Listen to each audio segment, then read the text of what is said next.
Good evening and welcome to our webinar on Becoming Childless. I'm Pat Loader, the Executive Director of the Compassionate Friends.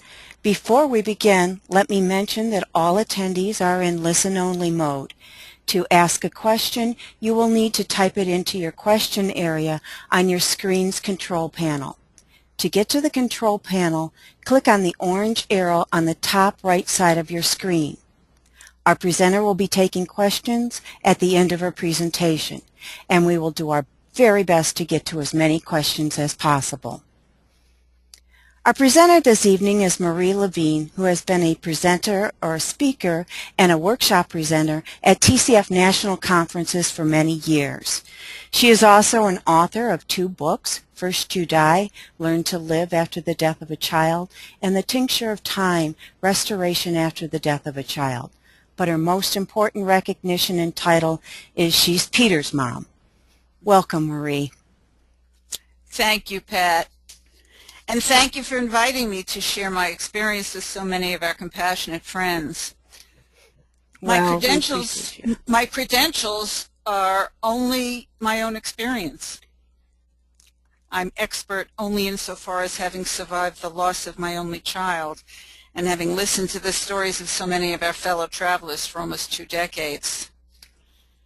Peter was killed while being driven home by a college acquaintance in 1993. He had just graduated from Syracuse, and we had celebrated his 22nd birthday just 3 weeks before. Did I cut you off, Pat? No, you're fine. Thank you. Now, there are a lot of professional counselors and therapists out here who can talk to you about the many stages of grief. I am not one of them. I'm simply a mom who enjoyed a fabulous 22 years with a terrific son who was robbed of his life and who left me here to figure out how to survive without him. Sadly, it's barely a month since the slaughter of children in Newtown, Connecticut. 26 families who must begin this terrible and difficult journey. Today I'm going to talk a bit about my experience and share some of what I've discovered. You may recognize some of my experiences much like your own. Ours is a grief like no other. I've discovered even though your world seems to have ended, and indeed the world you've come to know has ended, it is possible to find a new normal. I've discovered that time is my friend. I've discovered that we control very little in our lives and that we do have choices. And I've discovered that hope, the opposite of desolation, can be found even when all seems lost. And it's the restoration of hope that signals we're on our way to the reconciliation of our grief and the reinvention of ourselves after such a devastating loss. I don't have to share with you and tell you that losing a child is an indescribable experience. We all learn to live through loss in our lives. We start early and learn as we grow to recover from some pretty devastating losses. Our grandparents, our pets, aunts, uncles, mothers, fathers, husbands, wives, sometimes even sisters and brothers. All difficult, yet recoverable losses in the grand school of life as we know it. But losing a child is the ultimate life lesson. What we learn from this is that we are forever changed. And because we know that most people live out a full life without ever having faced such tragedy, and only some of us are singled out for such devastation, it becomes our choice whether the experience expands or diminishes us. It is true, however, that it often takes years to recognize this. No loss can prepare us for the loss of our child. It's just different. It's a loss so unthinkable, so calamitous, we fear even letting the thought of the possibility enter our consciousness. When we hear about someone losing a child, we're immediately grateful that it wasn't us. When it's someone we know, most of us don't know how to respond. When the uninitiated hear about someone who has lived through such a loss, they often turn away and shudder at the thought. If it was me, I would die, is a common response. I'm sure everybody listening has had that said to them at some point.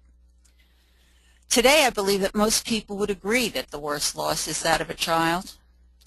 Even worse is losing more than one child.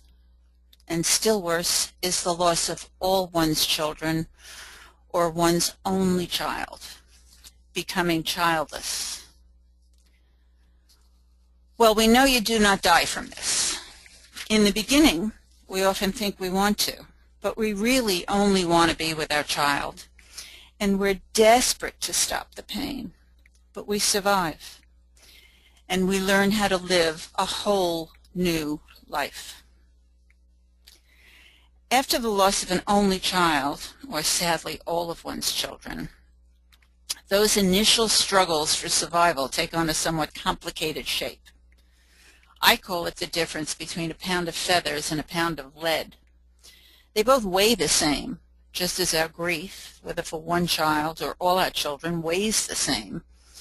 But a pound of lead can have a very small shape. It can fit handily in the palm of your hand or sit comfortably in your pocket. But a pound of feathers comes in a much bigger package. It is unwieldy and must be carried carefully so it can be maneuvered through whatever pathways life carries it. So it is with the grief of losing an only child. We're beset by all the pain, disbelief, anger, and fear that comes with child loss. Fear because now we know that what has always been seen as impossible is truly possible. It can actually happen. It has happened. This time not to other people, but to us. Now we know that if this can happen, anything can. And that unwieldy package contains all the additional issues we who have lost our only child, or all our children, must deal with.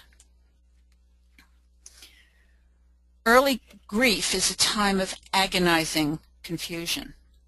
When one finds they're suddenly childless, one of the early responses is that you're no longer a parent. I thought that too during those first days. But eventually I realized I was most certainly still a parent of a child no longer walking among us. But he made a significant impression on the planet and changed me totally. I had nurtured him, raised him, loved him. He had needed all my resources as he developed into the fabulous young man that he became. He changed my life from the minute he was born, and had he lived to be an old man, I would still have been his parent. I will always be a parent, his parent. So many thoughts are scrambling around in our minds during those first days, weeks, months, and years. Having invested ourselves so totally in being a parent, how on earth do we come to terms without our children? So much of us dies with them. So much future evaporates. Everything we do seems to revolve around our only child. All the activities, the education, the plans for their future, the anticipation of memory, all gone in an instant. As the days go by, we begin to think about all the issues we will have to deal with in addition to coming to grips with the loss itself. Not only do we wrestle with disbelief, we begin to itemize so much of what being childless now entails. We must deal with no longer celebrating holidays, no more birthdays. How do we get through Mother's Day and Father's Day, Thanksgiving, Christmas, Hanukkah, all the special days, grandchildren? For those of us who lost our child before they had children, how do we reconcile that we will never know the joy of grandchildren? Is it possible to come to terms with all that died with our child? I suspect that it is, but it will take a lifetime. Without surviving children to accompany us through what should be a normal life, how do we reconcile all that we have lost? There were times when I would feel guilty thinking about what would become of me.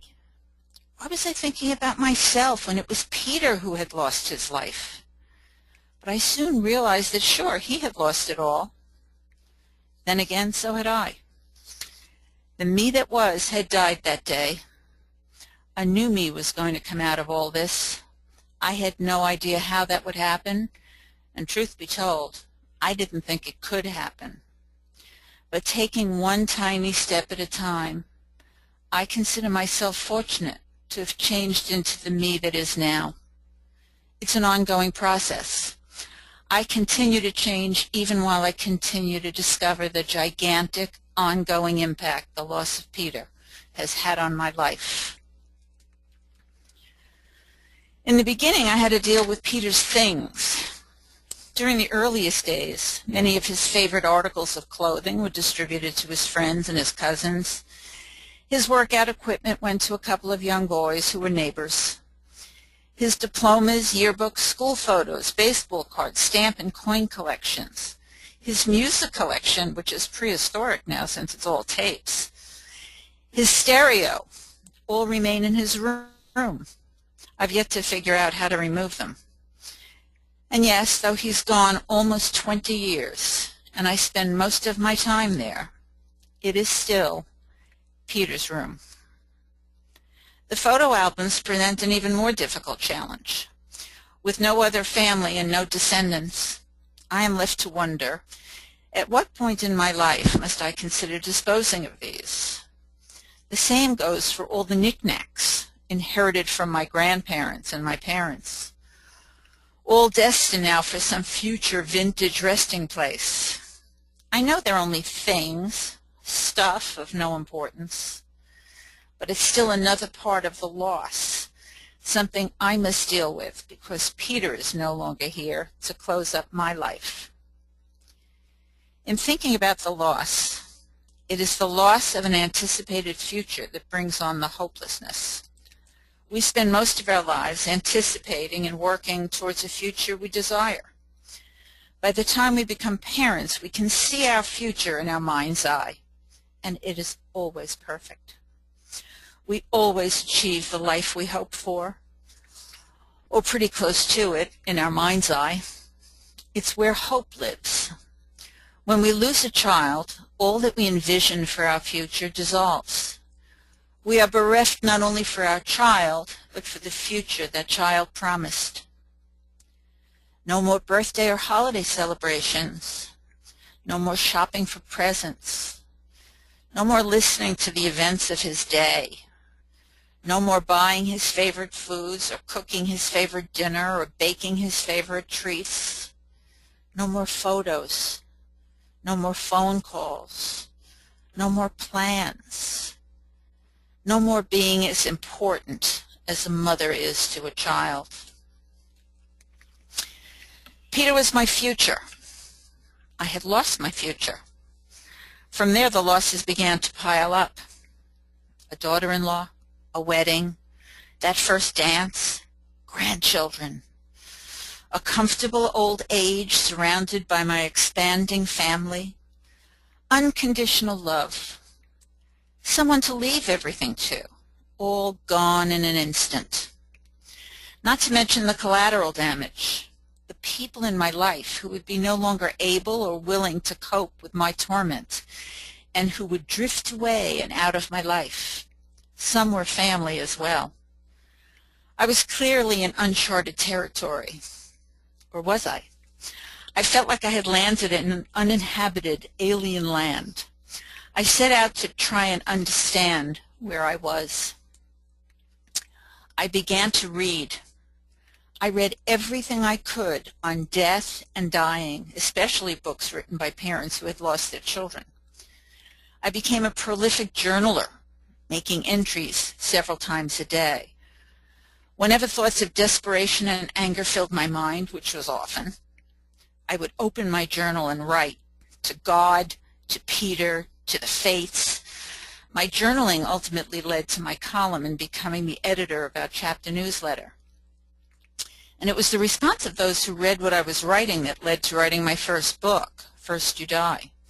So many readers contacted me to tell me they felt exactly as I did. I began to recognize how universal so many of our responses are, even though each of our losses are so unique. On July 14, 2011, which would have been Peter's 40th birthday, I published my second book, The Tincture of Time. Ours is a story, not Peter's and mine, but all of ours is a story that needs to be told. Without words in any language that can describe what it takes to survive the loss of a child, I'm glad I've been able to educate the uninitiated and satisfy the frustration of so many of us who can't find the words. Those of us who survived the loss of a child recognize in each other the same kindred spirit of war veterans. No need to explain. We simply understand. During the past almost 2 decades, I've met hundreds of bereaved parents like myself, and every newly bereaved parent brings me back to those earliest days. I never believed then, as many of you may believe now, that I would be able to go on. And I know how impossible that may seem to many of you today. But everyone grieves in their own way and in their own time, and I'm simply here to share with you what worked for me. For those who are newly bereaved, I would say that grieving is hard work. Don't put demands on yourself to get better quickly. You're not sick. You're broken. You can be mended, but you'll always have a missing piece. You are not in control. Nothing in your experience could have prepared you for this. Take it 1 hour, 1 day at a time. Breathe. Read. Read all you can about the experience. Keep a journal. Don't worry about your grammar. Only you will read what you write, so don't be intimidated by your writing skills. Getting the thoughts out of your head and onto paper makes room for more thoughts in your head. And don't listen to the advice of the uninitiated. Even professionals I've met who suddenly lose a child admit they knew nothing before this happened to them. Don't expect a miracle cure. There isn't one. A broken heart can't be replaced. It can only be repaired. Read all you can about people who have survived similar losses. Listen to their stories. Discover what those further along on the path have experienced on their journey. Learn from them. They were once newly bereaved. You may discover that reaching out to help others who are newly bereaved, helping those who arrive here frightened and alone, may be your best therapy. Hope returns. You are not alone. Talk about your child. Give people permission to mention him or her. The unknowing may be afraid at first to mention their names. By talking about them, they will come to recognize they are and will always be in your life. Remember, time is your friend. Don't expect too much of yourself too soon. A good day doesn't mean you're moving on. It's a roller coaster. Don't be surprised if you fall back into the hole. Find a support group and go to meetings with other bereaved parents. Meetings can serve as a barometer even if you don't think you need them. The meetings always need you. What would it have been like if at your first meeting there was no one further along on the road? In the beginning, when I only wanted to die, to be with Peter again, and to escape the pain, my husband said to me, "Marie, as long as you live, Peter will live. If you die, Peter is over." Those words resonated with me. I decided that as long as I live, Peter will live. Everything I do today is because Peter lived. Every Compassionate Friends meeting is, for me, Peter time. Every new parent I meet eventually gets to know Peter. I'm grateful to TCF for giving me time to gain the strength to reach out to those who have joined me on this journey. Being here to lend a hand and hold out a light has restored my own sense of purpose and given me a means to measure how far I've traveled. I've met some extraordinary people along the way who have enriched my life and taught me lessons I might never have learned. Remember, nobody gets out of here alive. In time, we will all be together again. No need to rush. And always know our kids are watching and rooting for our survival. During the time we have left here in this life, we owe it to them to live our lives in tribute to their memory, to make them proud of us. For as long as we live, they too shall live. Remember, too, you are not alone. Bless you all, and thanks for listening. Pat? Excellent, Marie. Thank you. Any questions? We do have some questions. This is from Pat. The future scares me. How do I ease my fear of the future? Getting old with no children or grandchild is daunting. It pains me to see or hear other moms with their adult children. Filling that void has not been easy. Yeah, I totally get that. I mean, how do you anticipate a future, an old age without our kids? It's huge. It's one of the biggest things we have to deal with. I suspect, I knew a lot of single people through my life, and most of my friends were older and single, and as they aged and left this world, I watched them take care of each other. And I remember my mother saying to me once, Marie, you better find yourself some young friends because you're going to lose all your friends. They all had 20 and 30 years on me. And she was right. So I have spent the past almost 20 years nurturing some wonderful friendships with younger people, and I only hope I can keep that up because they're the people in my world who surround me and who, whenever I complain about my fear of my old age, they always, all of them assure me that they'll be there for me. Now, if one of them winds up being there for me, I'll be ahead of the game. Ah, that's nice. I'm sure there will be many. Here's another question. How do you get others to talk about your child when others are not willing, but you really want to? You know, when I went back to work after Peter died, it was a couple of years later, and I didn't want anybody to know that I was a bereaved parent. I went to work in a company where there were a lot of young women with young children. And when they would have lunch and sit around and chat, they would talk about this nursery school or that kindergarten or what this child was doing or, you know, some other anecdote. And one day somebody told a story and I found myself jumping in and telling them something that Peter had done when he was in kindergarten, as her child was.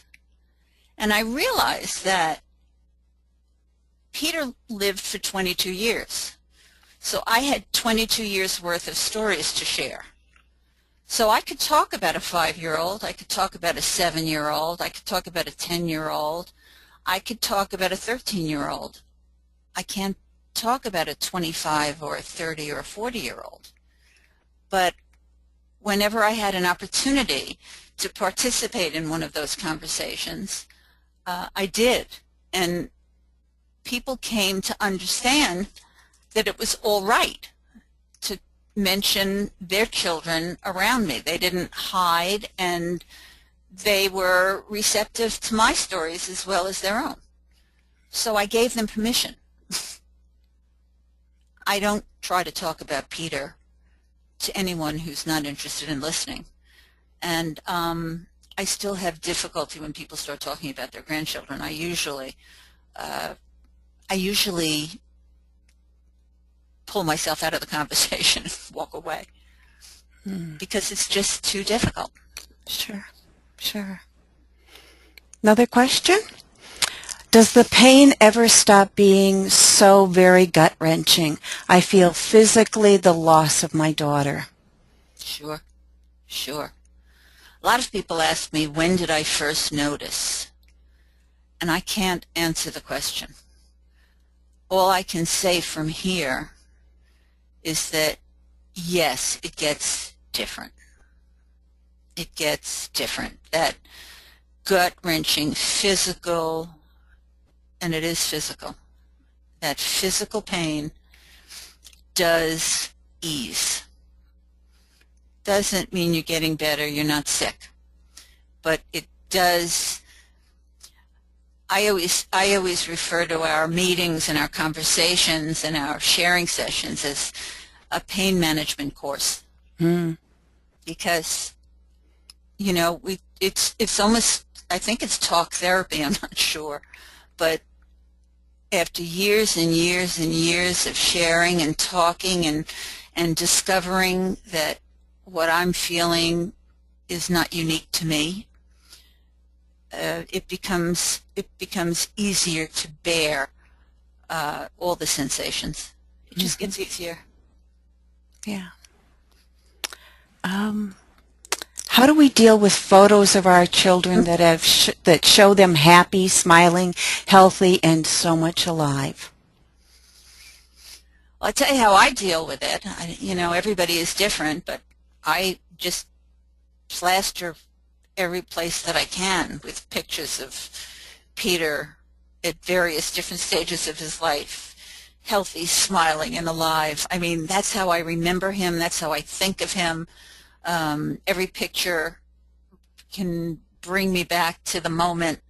I find pictures very comforting. I'm sitting now surrounded with his pictures. He's looking at me. I'm surrounded with him, and I feel like he's with me all the time. I know people who can't bear to look at pictures. So, you know, that's a very individual sensibility. My pictures are a comfort to me. Mine are too. Yeah. At what period in your grief did you know you needed to find or to attend a TCF meeting? That's such an interesting question, because when I was very early on, like 2 weeks after Peter died, when I was left alone for the first time, and I was so desperate to, I felt like I landed on an asteroid. I needed to find out where I was, so I headed over to a bookstore, and I started reading everything I could about, you know, death and dying, and at the time there were probably 20 books. Happily now there are many more. But in the back of every single one of those books, it recommended The Compassionate Friends. So I went home and I called, and I'm saying this is like 2 or 3 weeks after Peter died, and I found out there was a meeting in Manhattan the following week. So I went to that meeting, and I went by myself. You know, Phil wasn't interested in going to a meeting, and I had a less than positive experience, and I decided it really wasn't for me. So I wasn't going to go back. It just didn't do it for me, which is probably why we tell everybody to go to at least 3 meetings before you decide. And I met someone about a month later, maybe it was 2 months later, who I met on the phone, and she begged me to meet her at a Compassionate Friends meeting. She too had lost her son. And I said, no, I've been there. I went to one. It's not for me. And she begged me to please, just come one more time. And so I agreed, and I went to meet her.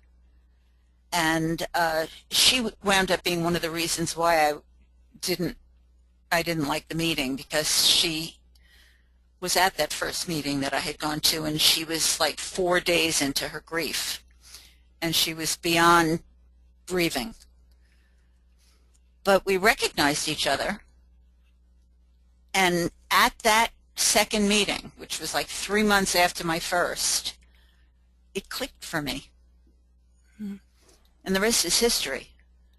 I've been going to Compassionate Friends meeting now for almost 20 years, and I don't know how I would have survived without my Compassionate Friends. I feel the same way, Marie. Yeah, it's really, and I don't know why it works. I have absolutely no idea. Mm-hmm. People say to me, what do you do at a Compassionate Friends meeting? And they, the uninitiated think that we laugh very often when we think of what people think we do at meetings. They think we sit around and just cry. Mm-hmm. And that's just not the way it is. I mean, there's something really therapeutic about not having to explain yourself, and not feeling guilty if you smile, and not feeling like anything is required of you. But everybody knows how you feel. Yeah. Yeah.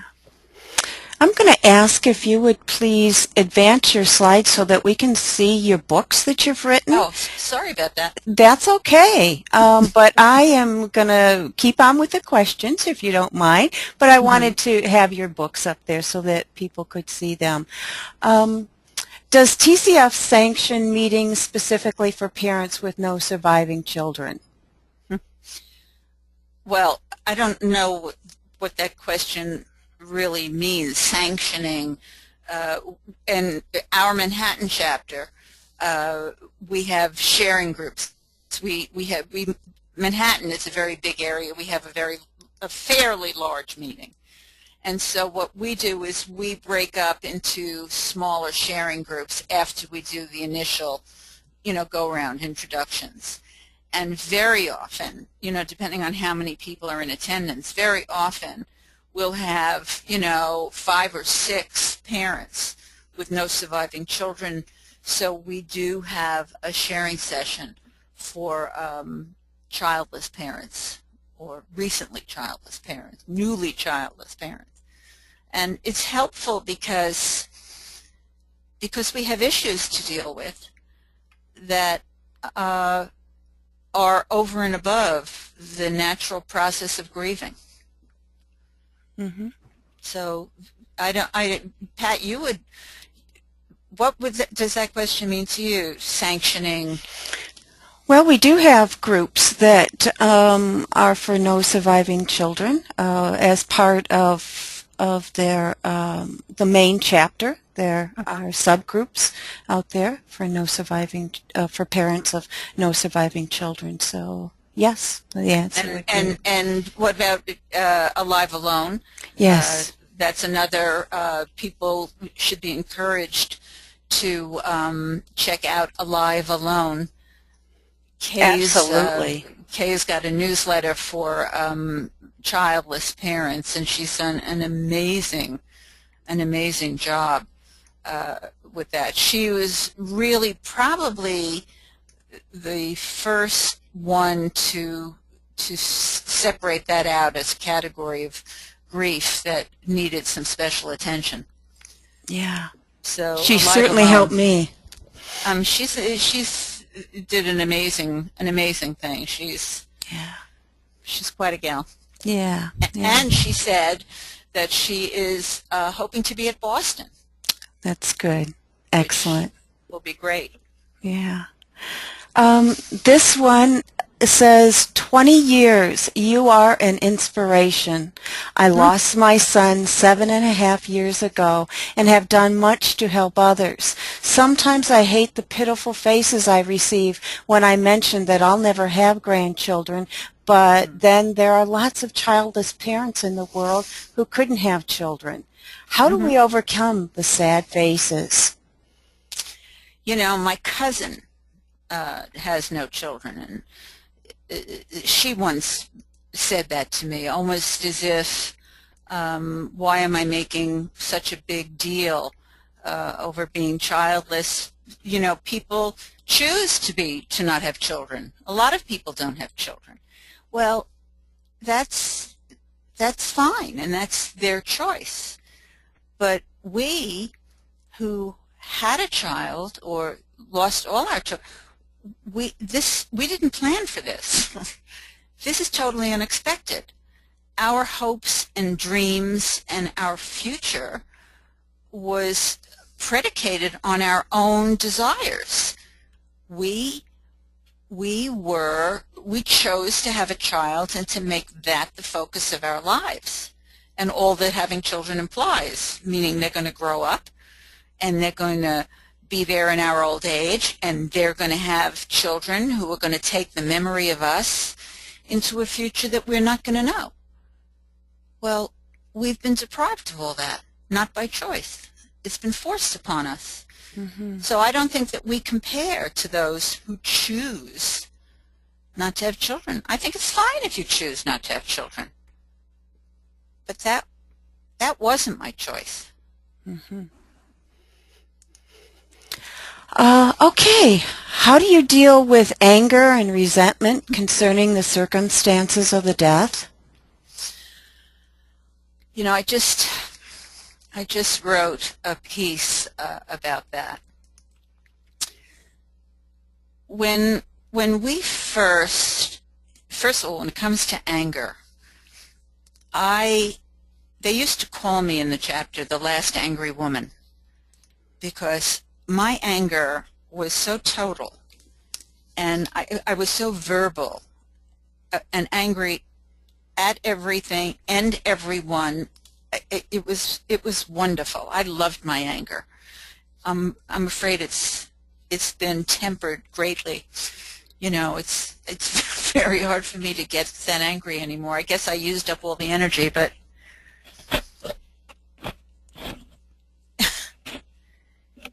you just have to look at the biggest picture. We're here for a limited period of time, and we have to just make the best of the hand that we were dealt. And I always think that Peter is accompanying me in everything that I do. And it motivates me. It motivates me in everything that I do. Reaching out has been the best and the most fortunate thing for me, is working with all my compassionate friends and dealing with this and sharing. It validated so much of what I was feeling, to discover that other people were feeling the same thing. It just gave me permission. Yeah. Okay, this is from Cynthia. I lost my firstborn in of July of 2011 to cancer, and my other child died by suicide 10 months later in May of 2012. I do not have any friends who have lost a child, so I pretend when with them and then go home and collapse with pain. Yeah. Is this normal? Neither were married, no grandchildren, and life is futile today.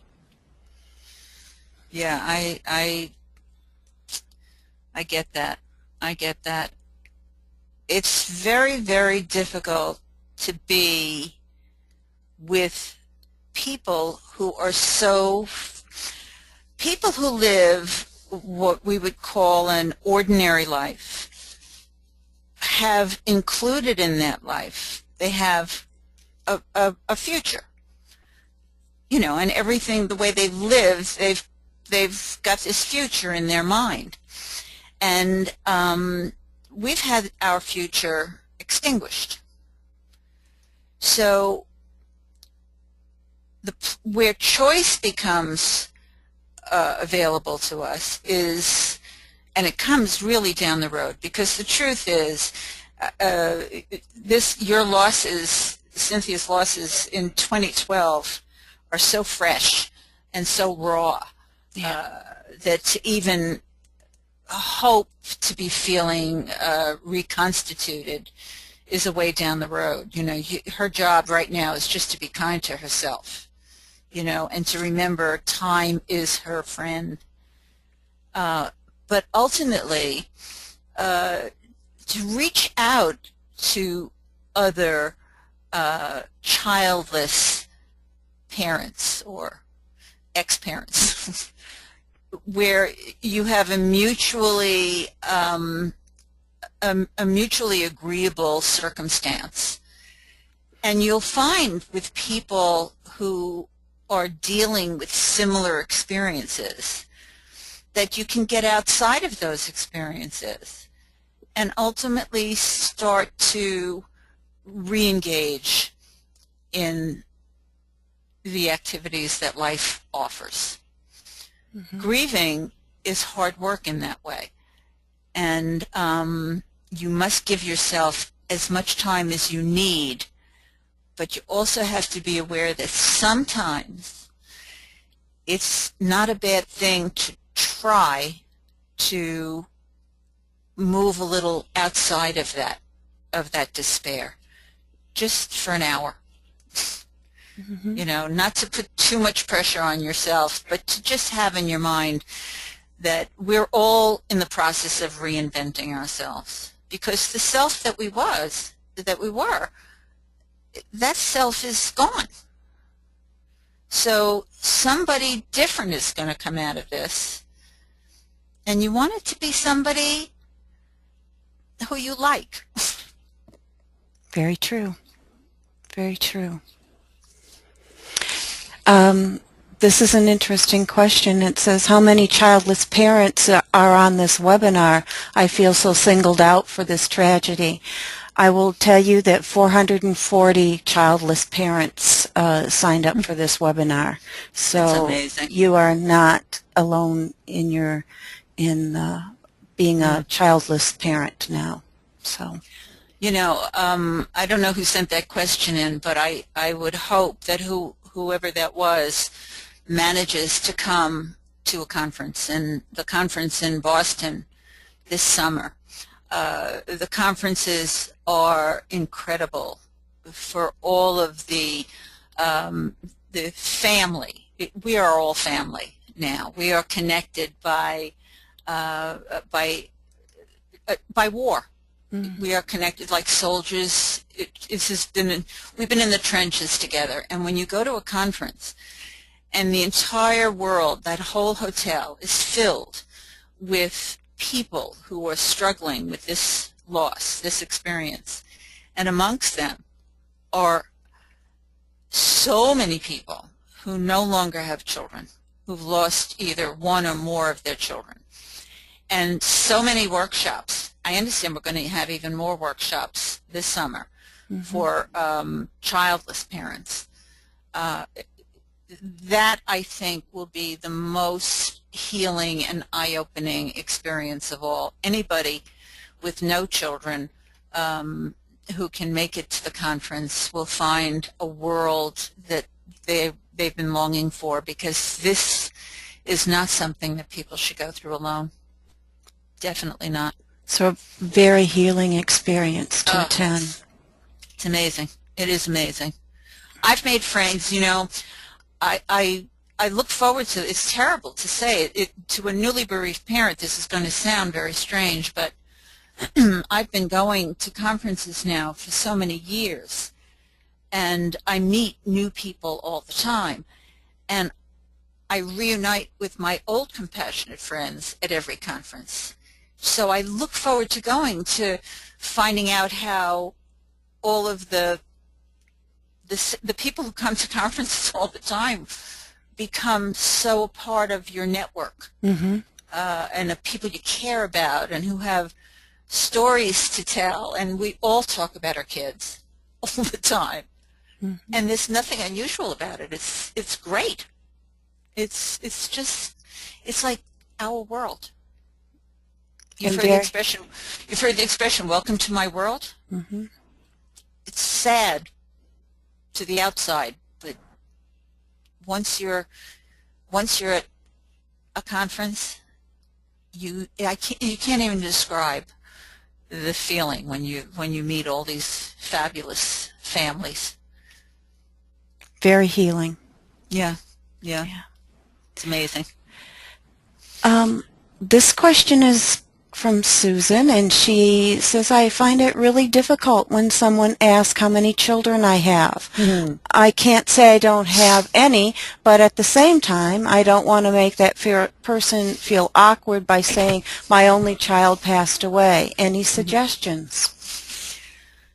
You will find, what I found, is that it really depends on the circumstances. If it's some casual passing person who I will never see again, and that's such a natural question, even though it offends me to my core. I would never ask anybody, although it's a natural question. I usually just say, I have one, and move on.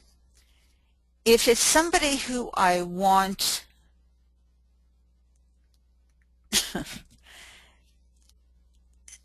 depending on the experience and the situation, I usually say I had one, and that usually stops any further interrogation. But I don't really get into that kind of a conversation with people, and you usually sort of know when you've engaged in a conversation with someone that you've met casually, and you can feel that in another minute they're going to ask you how many children you have. You sort of know when that's going to happen. So you have to decide while that's happening how you want to respond. And if it's, I usually do say, I had one. Mm-hmm. Okay. This is a question from Philip, and do you ever find meaning in life again? I seem to have lost direction in life without my son. I seem to live in a vacuum, yet I think there might be meaning, just confusing to me. I think that's a natural feeling. Yeah, it takes time. You know, here we go again with time being your friend, and it's different for everyone. In the beginning, I really didn't understand. I actually thought I was going to die. I thought you did die from this. You know, how there was no point in even getting up in the morning. There was just no point in living. It took a long, long time to find any pleasure in the day. And looking for meaning in life, you were never looking for meaning in life when your children were alive. They were your meaning. So when they're gone, it's true. We need to find something that gives it meaning, our life meaning. And I decided that Peter was the meaning in my life, and he was always going to be the biggest meaning in my life. And I was going to keep him in this world that should have been his world for as long as I possibly could. Mm-hmm. So there really is hardly a day that goes by that I don't mention him to somebody. And maybe I made that possible by you know, your address book changes totally. We didn't really talk about that, but most of the people in my life today are compassionate friends. They live all over the country. You know, they're here in New York. Though we are involved in a million different things, we all have that burden that we carry, that heartache. It's always there, and I'm glad I have it. I would never. I was afraid in the beginning that forgetting was a major fear, and I'm very happy to tell you, you will never forget, nor would you want to. And, you know, meaning and hope returns. It returns. We all hope in the beginning that somebody can give us a roadmap, but there isn't one. Mm-hmm. And all we can share with you are our own experiences and hope that in what our experience has been, you might find some solace and some patience, because that's what it takes. Good. A question from Karen. Did you ever consider adopting or fostering other children? What do you see as the pros and cons?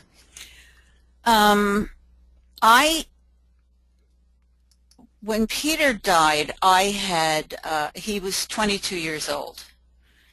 And adopting, I was too old. First of all, I was too heartbroken to consider that. Peter was irreplaceable. I wasn't looking to replace my parenting. I was so bound up in my grief, and quite frankly rationalized the fact that because I had no other children, I could grieve at will, and I did. I grieved whenever I wanted to. I didn't have to worry about anybody else's feelings but my own. So no, adopting wasn't a choice for me. I certainly can understand that happily there are other people who find adoption an option. Because there are a lot of children out there who need foster homes and adopted homes, but it wasn't my thing. Mm-hmm. Okay. How long will I have this feeling of such loss and emptiness? I don't think anybody can answer that. It's different for everybody. And you'll always, feel the loss. I mean, do you want it to go away? I don't think you want it to go away. The loss turns to memory. And eventually you'll be able to think of your child with a smile, not a tear. Because I don't want it to go away. My memory of Peter is palpable, and I'm very at peace today with knowing how present he is in my life. I've made him so present in my life that I talk to him. He's just a part of who I am. He just happens not to be on this planet at the moment. He's waiting for me somewhere.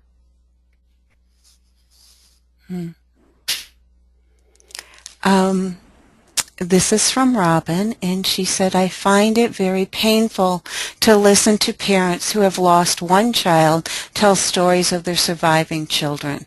How might I handle this differently? Not sure I understand that. I'm happy for all my friends that have surviving children, and I fear for them. Because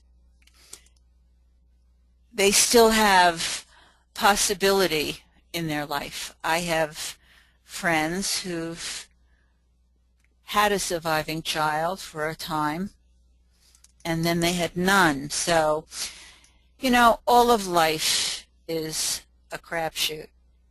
It's random chaos out there, and if for those who have a surviving child, I wish them all the good fortune and health in the world, because they still carry their grief. They'll always carry that grief, but at least they have the pleasure of a surviving child, and the pleasure, sometimes the grief that a surviving child can bring to their lives. So I'm happy for them, and I worry about their surviving children all the time.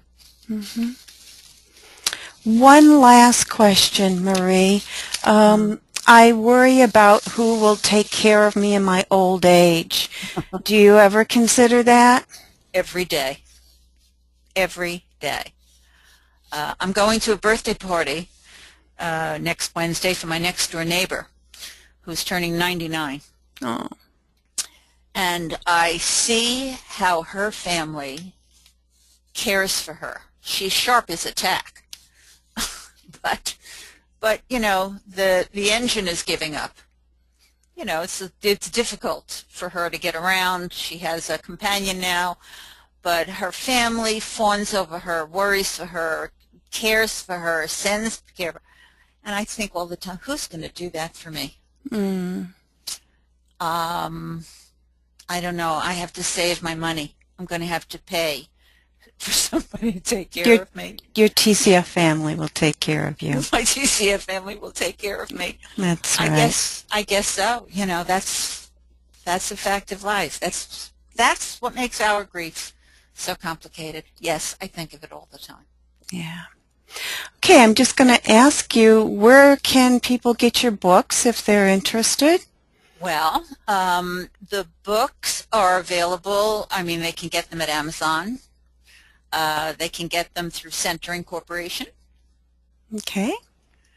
They are only available online because there are no more bookstores. Yeah. So, yeah. That's a fact of life. Okay. So. Well, Marie, this has been a terrific, terrific webinar, and I thank you so much for being here. Well, I thank sharing. You for inviting me. Yeah. I only hope that that those who have joined us tonight and who are listening find some comfort in the fact that some of us have been on this journey a little longer, and join us at Compassionate Friends and come to the conference. I'd love to meet you all. Yes, absolutely. Okay. Our webinars are recorded and archived on the Compassionate Friends website, www.compassionatefriends.org. Our February webinar will be on the effects of grief on younger siblings. When you visit the Compassionate Friends website, you will find a wealth of grief-related information, a locator to find a chapter in your area, and also